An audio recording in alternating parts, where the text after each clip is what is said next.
Hello जय हिंद दोस्तों, एक बार फिर स्वागत है दोस्तों आपका हमारे चैनल पर। मार्केट में चार्ट पैटर्न्स जो होते हैं दोस्तों वो बार बार रिपीट होते रहते हैं, इसलिए इन्हें सीखना और सिखाना दोनों आसान होता है, जिस कारण से लगभग सभी जो नए ट्रेडर्स होते हैं उनको चार्ट पैटर्न्स के बारे में पता होता है।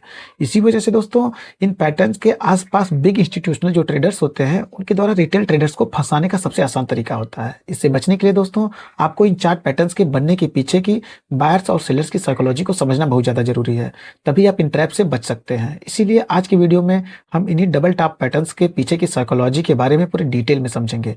दोस्तों ये देखिए, एक निफ्टी 50 का 5 मिनट टाइम फ्रेम का चार्ट है।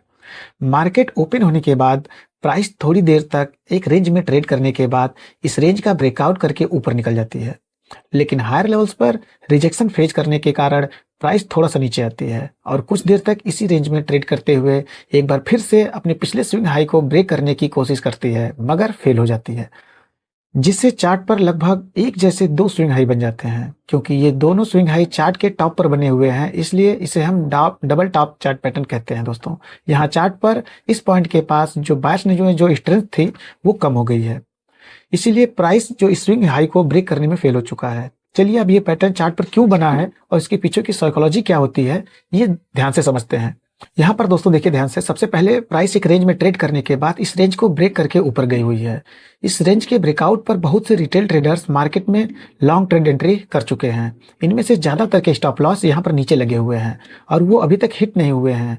अब यहाँ पर मार्केट जैसे ही थोड़ा ऊपर जाता है तो उन्हें प्रॉफिट होने लगता है, इसलिए इनमें से कुछ ट्रेडर्स अपना प्रॉफिट बुक करते हैं, जिससे प्राइस थोड़ा सा करेक्शन लेता है। लेकिन यहाँ इस ब्रेकआउट पर जिन्हें ट्रेड एंट्री करने का मौका नहीं मिला था, वो यहाँ पर सभी ट्रेडर्स जो नए होते हैं वो यहाँ पर जैसे ही प्राइस थोड़ा सा स्विंग को ब्रेक करने की कोशिश करता है तो ट्रेड एंट्री करने लगते हैं, क्योंकि यहाँ पर उन्होंने पिछली बार एक चांस मिस कर दिया था जिसके बाद प्राइस तेजी से ऊपर गया था। इसलिए अब वो इस चांस को मिस नहीं करना चाहते हैं। इस वजह से स्विंग हाई ब्रेकआउट होने का इंतजार किए बिना ही यहाँ पर लॉन्ग ट्रेड में एंट्री करने लगते हैं। इस कैंडल पर जिन भी ट्रेडर्स ने यहाँ पर अपनी एंट्री की हुई है उन सभी के स्टॉप लॉस इस स्विंग लो के नीचे लगे हुए हैं।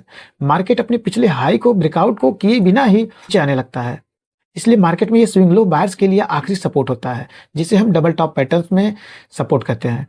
यदि मार्केट इस नेक लाइन को ब्रेक करने की कोशिश करता है तो मार्केट में पैनिक सिचुएशन बन सकती है।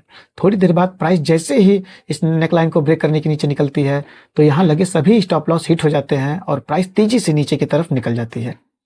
यहाँ लोअर लेवल्स पर जिन भी बायर्स ने बाई की हुई थी वो सभी बायर्स मार्केट को नीचे आता हुआ देख करके डर जाते हैं और अपने पोजीशन से एग्जिट करने लग जाते हैं, जिससे मार्केट में एक पैनिक सिचुएशन बन जाती है और प्राइस बिना रुके हुए तेजी से नीचे चली जाती है। इस तरीके से डबल टॉप पैटर्न में यदि आपको शॉर्ट ट्रेड में एंट्री करनी ही है तो आप इस नेक लाइन के ब्रेक डाउन पर एक एग्रेसिव एंट्री कर सकते हैं। इसके लिए एक स्ट्रॉन्ग बेरिश कैंडल के साथ में नेक लाइन का ब्रेकडाउन होना चाहिए, साथ ही इस कैंडल के क्लोजिंग में नेक लाइन के नीचे होनी चाहिए। लेकिन बहुत बार इस नेक लाइन के ब्रेक होने के बाद प्राइस नीचे से पुल बैक लेकर दोबारा इस नेक लाइन को रीटेस्ट करने की जरूर आता है और फिर से यदि इस नेक लाइन के रिजेक्शन लेते हुए चार्ट पर कोई बेरिश कैंडल स्टिक पैटर्न बनाती है तो आप यहाँ पर सेफ तरीके से शॉर्ट ट्रेड में एंट्री कर सकते हैं। डबल टॉप पैटर्न दोस्तों एक प्रकार से एक ट्रैप ट्रेडिंग का ही उदाहरण होते हैं, क्योंकि यहाँ पर रिटेल ट्रेडर्स को मार्केट में अभी इस पिछले स्विंग हाई का ब्रेकआउट होने वाला है ऐसा दिखाया गया है, जिससे बहुत से न्यू ट्रेडर्स जो होते हैं जो पिछली स्ट्रॉन्ग बुलिश मूव को देख करके एक्साइटमेंट में आकर के ब्रेकआउट कंफर्मेशन के बिना ही लॉन्ग ट्रेड में एंट्री कर लेते हैं।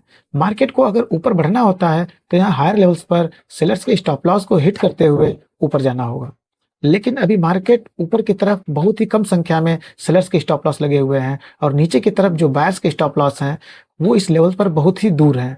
इसलिए मार्केट में हायर लेवल्स पर इस प्रकार के फेक ब्रेकआउट को बिग इंस्टीट्यूशनल ट्रेडर्स द्वारा क्रिएट किया जाता है, जिससे रिटेल ट्रेडर्स के देख करके नीचे अपने स्टॉप लॉस को लगा करके लॉन्ग ट्रेड एंट्री करने लग जाते हैं। इस कारण मार्केट में नीचे जाने के लिए जो लिक्विडिटी चाहिए वो इन रिटेल ट्रेडर्स के स्टॉप लॉस के हिट हो जाने के कारण मार्केट को मिल जाती है। इसलिए मार्केट इस जगह पर लगाए गए सभी स्टॉप लॉस को हिट करते हुए नीचे चली जाती है।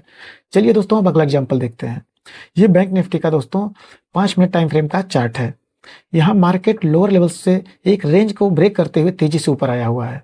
हायर लेवल्स पर थोड़ा रुकने के बाद प्राइस एक बार फिर से स्विंग हाई को ब्रेक करने की कोशिश करती है, मगर उससे पहले ही नीचे आ जाती है।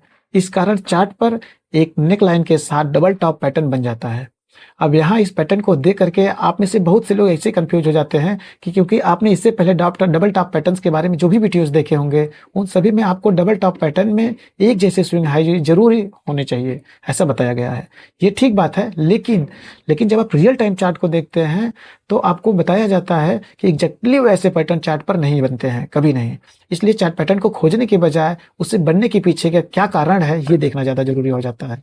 थोड़ी देर बाद प्राइस एक स्ट्रांग मोमेंटम कैंडल के साथ स्नेक लाइन सपोर्ट को ब्रेक करती है और यहाँ ब्रेक डाउन करने वाली कैंडल का साइज बहुत बड़ा होता है और अगर हम शॉर्ट ट्रेड में एंट्री करते हैं तो हमारा स्टॉप लॉस भी बहुत बड़ा हो जाएगा। साथ ही चार्ट पर बहुत बार रिटेल ट्रेडर्स को ट्रैप करने के लिए इस प्रकार के मोमेंटम कैंडल्स बनाए जाते हैं, क्योंकि मोमेंटम कैंडल्स के क्लोजिंग के बाद बहुत बार प्राइस रिवर्स हो जाती है जिससे यहाँ पर ट्रेडर्स ट्रैप हो जाते हैं। इसलिए हम यहाँ पर ट्रेड एंट्री नहीं करने वाले हैं। थोड़ी देर बाद प्राइस ऊपर आते हुए स्नेक लाइन से रिजेक्शन लेकर के चार्ट पर एक strong bearish engulfing candle stick pattern बनाती है जो कि एक बेरिश रिवर्सल का सिग्नल होता है। प्राइस यहाँ से पुल बैक लेकर दोस्तों नेक लाइन को रिटेस्ट किया है। बेरिश कैंडल के थोड़ा सा ऊपर अपना स्टॉप लॉस लगा करके इस कैंडल के क्लोजिंग के बाद एक शॉर्ट ट्रेड में एंट्री कर सकते हैं। हमारे ट्रेड एंट्री करते ही प्राइस धीरे धीरे नीचे जाते हुए हमारे टारगेट को हिट कर देती है। इसी तरीके से दोस्तों देखिए मार्च का 5 मिनट टाइम फ्रेम का एक और चार्ट है। इसमें दोस्तों देखिए प्राइस नीचे से ऊपर आते हुए अपने डे हाई को ब्रेक करती है, मगर ब्रेकआउट के बाद फॉलोअप बाइंग ना आने के कारण प्राइस नीचे आने की कोशिश करती है, जिससे चार्ट पर इस प्रकार से एक नेक लाइन के साथ डबल टॉप पैटर्न बनता है। थोड़ी देर बाद प्राइस इस नेक लाइन का ब्रेकआउट करते हुए तेजी से नीचे चली जाती है। किसी भी प्रकार के ट्रेडिंग करते हुए मार्केट में सिर्फ चार्ट पैटर्न को देखना ही काफी नहीं होता है दोस्तों, उन चार्ट पैटर्न के पीछे की बायर्स और सेलर्स की साइकोलॉजी को आपको जरूरी है समझना। इसलिए आपको खुद से ही ज़्यादा से ज़्यादा चार्ट रीडिंग की प्रैक्टिस करनी चाहिए और चार्ट लाइव मार्केट में प्रैक्टिस करनी चाहिए, जिससे चार्ट पैटर्न पर बनने वाले ट्रैप में अब बच सकते हैं। अगली वीडियो में दोस्तों हम डबल बॉटम पैटर्न के बारे में पूरी डिटेल्स में बात करेंगे दोस्तों। यदि वीडियो दोस्तों आपको अच्छी लगी हो तो दोस्तों लाइक और सब्सक्राइब जरूर कीजिएगा दोस्तों। मिलते हैं अगली वीडियो में, तब तक के लिए जय हिंद।